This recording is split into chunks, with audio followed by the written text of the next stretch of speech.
રાજ્યમાં ગરમી વચ્ચે હવે હવામાનમાં પલટો આવ્યો છે। આગામી દિવસોમાં કમોસમી વરસાદની આગાહી થતા ગરમીથી થોડી રાહત મળશે, પરંતુ બનાસકાંઠા જિલ્લાના ખેડૂતોમાં ચિંતા વધી ગઈ છે। હવામાન વિભાગ દ્વારા 18 અને 19 માર્ચ દરમિયાન બનાસકાંઠા જિલ્લામાં ગાજવીજ સાથે છૂટાછવાયા વરસાદની આગાહી કરવામાં આવી છે। આગાહીને પગલે જિલ્લામાં ખેડૂતો અને માર્કેટયાર્ડ સત્તાધીશો એલર્ટ બન્યા છે।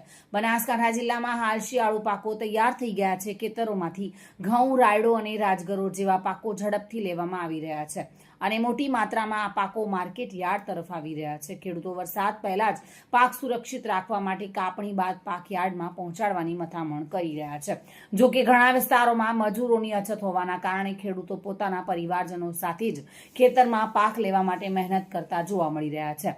બીજી તરફ યાર્ડ સત્તાધીશો પણ સતર્ક બન્યા છે। ખેડૂતોને હાલ નવા પાક યાર્ડમાં ન લાવવા અને જે માલ યાર્ડમાં હાજર છે તેને તાડપત્રીથી ઢાંકીને સુરક્ષિત રાખવાની સૂચનાઓ આપવામાં આવી રહી છે।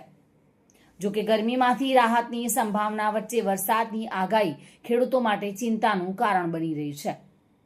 આગામી દિવસોમાં હવામાન વિભાગ દ્વારા કમોસમી વરસાદની આગાહીને કારણે મુખ્ય માર્કેટયાર્ડની અંદર કામ કરતા તમામ વેપારી ભાઈઓ, ખેડૂત ભાઈઓને પોતાનો ખેત ઉત્પન્નનો માલ સલામત જગ્યાએ રાખવા માટે, તેમજ ઢાંકીને લાવવા માટે, તેમજ કોઈ પણ માલ બહારના ન ઉતારતા શેડની અંદર ઉતારવા માટે અત્રેથી સોશિયલ મીડિયાના માધ્યમથી, અમારા એપીએમસીના જે કંઈ ગ્રુપ ચાલે છે સોશિયલ મીડિયાના એના માધ્યમથી અને જાહેરાતના માધ્યમથી તમામ વેપારીઓ, ખેડૂતોને આ સંબંધે અગમચેતીની જાણ કરવામાં આવેલ છે। અત્યારે શું પાકો જે આવી રહ્યા છે માર્કેટયાર્ડમાં? અત્યારે માર્કેટયાર્ડની અંદર રાયડો આવી રહ્યો છે, રાજગરો આવી રહ્યો છે, ચણા આવી રહ્યા છે, જીરું આવી રહ્યું છે।